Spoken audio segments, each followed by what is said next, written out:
Hello everyone, आज हम नया टॉपिक स्टार्ट करने जा रहे हैं। टॉपिक का नाम है सेल लाइन। सेल लाइन का आज हम बेसिक इंट्रोडक्शन पढ़ेंगे। Cell line, the primary culture when sub culture become a cell line और सेल स्ट्रेन। जब क्या होता है, जब प्राइमरी कल्चर को हम सब कल्चर करते हैं, मतलब पहले प्राइमरी कल्चर है उसको हमने दोबारा से कल्चर किया तो वो एक क्या बना लेता है, क्या बन जाता है, एक सेल लाइन बन जाती है। क्या बन जाती है, एक सेल लाइन बन जाती है, और या फिर उसको बोल सकते हैं सेल स्ट्रेन। ठीक है, इसकी एक दूसरी डेफिनेशन भी है। A cell line is a group of cell. Cell line क्या है, एक ग्रुप ऑफ सेल है that are form from the sub culture of primary culture, जो कि किससे बनता है, जब प्राइमरी कल्चर को हम क्या करते हैं, सब कल्चर करते हैं। ठीक है, formed from the sub culture of primary culture consisting of a pure culture of cells. जिसमें क्या होता है, क्या कंसिस्ट करता है, pure culture of cell. Mean जो सेल लाइन जो होती हैं वो एक ऐसी ग्रुप ऑफ सेल्स हैं जिसमें एक ही टाइप की सेल्स जो होती हैं, प्योर सेल कल्चर मतलब प्योर सेल लाइन प्रेजेंट होती है, मतलब एक ही टाइप की सेल्स प्रेजेंट होती हैं। ठीक है, cell lines usually display functional feature that are close to the primary cells. और जो सेल लाइंस हैं वो वही फीचर मतलब शो करती हैं जो कि प्राइमरी सेल करता है, या फिर उनसे ही बहुत ही ज़्यादा मिलते जुलते फीचर्स को वो शो करती है। But the genotype and phenotype of the cells can be modified. But उसके जीनोटाइप और फिनोटाइपिक कैरेक्टर जो होते हैं सेल्स के, वो मॉडिफाई हो सकते हैं, वो चेंज हो सकते हैं। पर रिजेंबलेंस जो कैरेक्टर्स हैं उसके, वो मोस्टली किसके क्लोज होते हैं, प्राइमरी सेल कल्चर के। ठीक है, now moving to the next slide. Classification of cells क्या है, जो सेल जो है, सेल लाइन जो है वो दो पार्ट में, दो ग्रुप में बटी हुई है। On the basis of growth pattern of cell. किसके बेसिस पे, ग्रोथ के पैटर्न के बेसिस पे। ठीक है, cells line can be further divided into two groups based on the growth pattern of cell. पहला जो है हमारा फाइनाइट सेल लाइन, सेकेंड हमारा इंडेफिनाइट और कंटिन्यूस सेल लाइन्स। ठीक है, अब इनके बारे में थोड़ा डिटेल से पढ़ लेते हैं।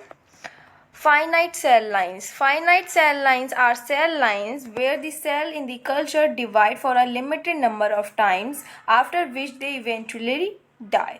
तो फाइनाइट सेल लाइंस क्या होती हैं, where cell in the culture divide for a limited, जहाँ पे सेल जो होती हैं वो कल्चर मीडिया के अंदर लिमिटेड नंबर ऑफ टाइम, मतलब थोड़े ही टाइम के लिए वो डिवाइड होती है। मतलब जो उनका रिप्रोडक्शन जो प्रोसेस है वो थोड़े ही टाइम के लिए है, मतलब न्यू सेल्स का जो फॉर्मेशन है वो कुछ टाइम के लिए ही होता है, एंड उसके बाद क्या होता है, वो इवेंचुअली डाई हो जाती हैं, वो मर जाती हैं। ठीक है, the cells in the finite cell lines can divided from 20 to 100 times before they eventually die. वो कितने टाइम तक वो डिवाइड हो सकती हैं, मतलब 20 to 100 टाइम्स ही वो डिवाइड हो सकती हैं, और उसके बाद क्या होती हैं, वो मर जाती हैं, और उसके बाद उनकी जो कैपेबिलिटी है वो डिवाइड होने की वो ख़त्म भी हो जाती है। The number of cell division and life span depends on a number of factor. जो नंबर ऑफ सेल डिवीज़न है और उनका लाइफ स्पैन जो है वो कब तक ज़िंदा रहेंगी, उनका वो किस चीज़ पे डिपेंड करता है, वो डिपेंड करता है बहुत सारे फैक्टर्स के ऊपर।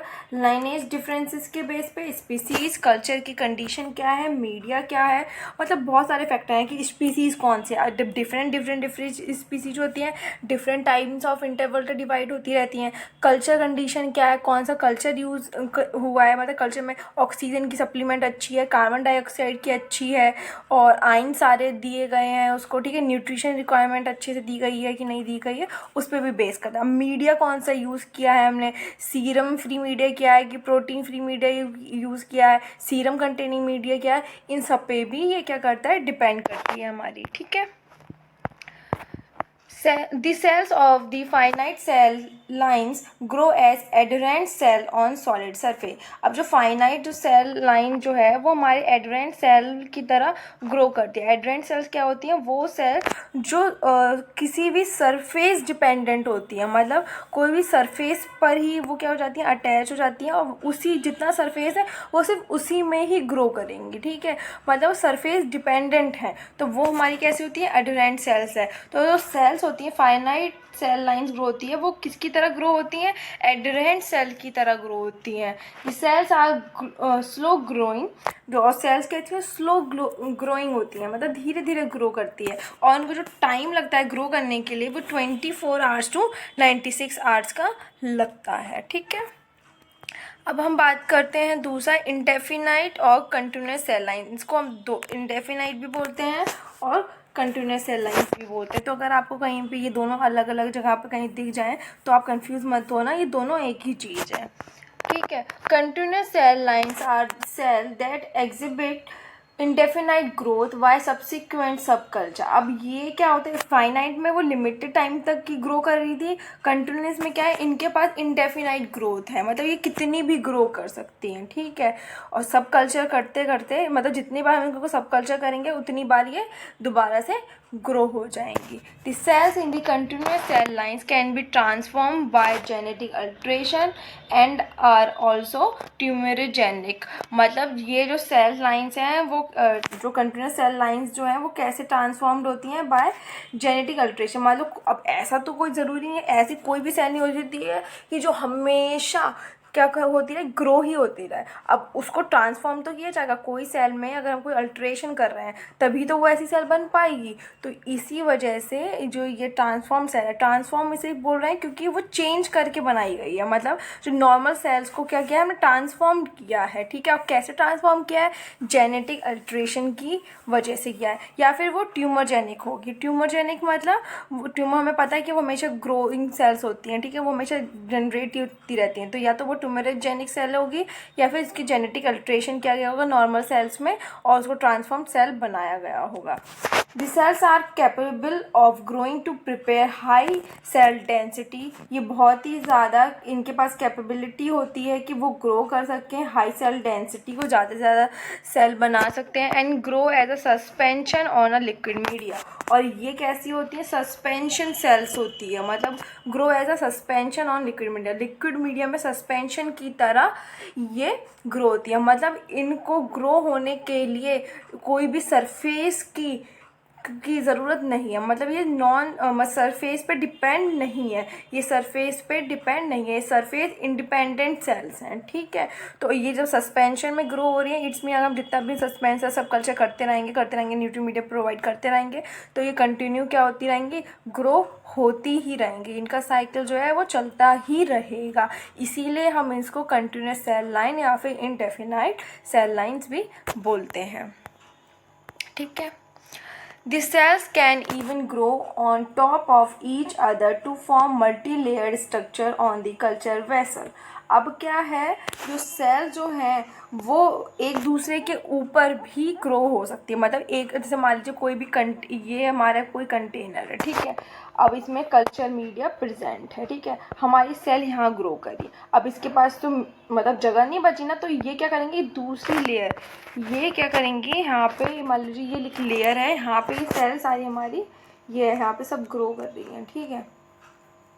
अब इनके पास जगह तो बची नहीं, तो ये क्या करेंगे, अब इसके ऊपर ग्रो करना स्टार्ट हो जाएंगे, ठीक है। मतलब जहाँ जहाँ उनको स्पेस मिलता जाएगा वो पूरा एक के ऊपर एक के ऊपर एक लेयर बनाती जाएंगी। तो cells can even grow on the top of each other to form a multi layer. और जो कि एक के ऊपर एक ग्रो भी कर सकती हैं तो ये क्या बना लेंगे, मल्टी लेयर स्ट्रक्चर बना देंगे और ना कल्चर वेसल में मल्टी लेयर का एक स्ट्रक्चर बन जाएगा इसमें कल्चर वेसल में। पर हमारा क्या है, डेफिनाइट जो सेल ग्रोथ है हमारी, उसमें क्या होता है सेल लाइन में कि वो सिर्फ सरफेस पे ही करेंगी, ठीक है, सेल के ऊपर सेल नहीं ग्रो हो जाएगी, इसीलिए वो एक यूनी लेयर्ड स्ट्रक्चर शो बनाएंगे। ये हमारा क्या बनाएंगे, ये यहाँ पे मल्टी लेयर्ड स्ट्रक्चर बनाएंगे, किसमें, कल्चर वेसल में। The cells in the continuous cell lines grow faster to form an independent culture. The cells are immortal and can divide indefinitely. ठीक है, अब सेल्स जो हैं वो बहुत ही ज़्यादा जल्दी ग्रो करेंगी, ठीक है, इंडिपेंडेंट कल्चर में। To form an independent culture बनाने के लिए वो बहुत ही ज़्यादा जल्दी ग्रो करेंगी। दी सेल्स कैसी, इमॉर्टल हैं, मतलब वो ग्रो ही करती रहेंगी, वो कभी भी मरेंगी नहीं। एंड कैन डिवाइड इनडेफिनेटली, वो इंडेफिनेटली ग्रो करती रहेंगी और वो मरने वाली में से नहीं है। और क्योंकि पर वहाँ पे दूसरे जो सेल टाइप थी हमारी, उसमें क्या थी, वो मॉर्टल, मतलब एक तरीके से कुछ टाइम के बाद वो मर जाती थी। इवेंचुअली क्या है, टाइम के बाद वो डाई हो जाती है, ये डाई नहीं होंगी, ये मॉर्टल है। This cells can divide rapidly with a generation time of 12 to 14 hours. अब इनका जनरेशन टाइम भी आप यहाँ पे नोट देखिए कि इनका जनरेशन टाइम कितना है, 12 to 14 आवर्स का है। मतलब सोचिए कितना कम है, और हमारा वहाँ पे कितना था, 12 to 94 आवर्स, मतलब कितना जल्दी ये इससे ग्रो कर जाएंगी। ठीक है, कंटिन्यूस सेल जो होती है इनका टाइम पीरियड जो है वो कितना कम है, कितने कम में ये ज़्यादा से ज़्यादा सेल बना सकते हैं। HeLa cell are example of immortal cell line. जो हेला सेल जो है ये क्या है, इसका एग्जाम्पल है। हेला सेल जो है वो इसका एग्जाम्पल है। आई होप आपको वीडियो ये पसंद आएगा। कोई भी क्वेरी हो या कुछ भी हो तो आप मुझे कमेंट सेक्शन में बोल सकते हैं। कोई भी न्यू टॉपिक पढ़ना है तो वो आप मुझे कमेंट सेक्शन में टैग कर सकते हैं या टॉपिक का नेम लिख सकते हैं। विद इन 24 आवर मैं आपको उस पर वीडियो बना के अपलोड कर दूँगी, या फिर आप अपना कोई डायरेक्ट कॉन्टेक्ट भी है तो उस पर भी आपको मिल जाएगा। ठीक है, आई होप आपको वीडियो अच्छी लगी होगी। प्लीज़ सब्सक्राइब करिए एंड कोई भी क्वेरी है तो मुझसे कांटेक्ट करने की कोशिश करिए, कमेंट सेक्शन में मुझे कमेंट करिए। ठीक है, and thank you so much. Please आप लोग इसके स्क्रीनशॉट भी ले सकते हैं या फिर आप इसको नोट भी कर लीजिएगा।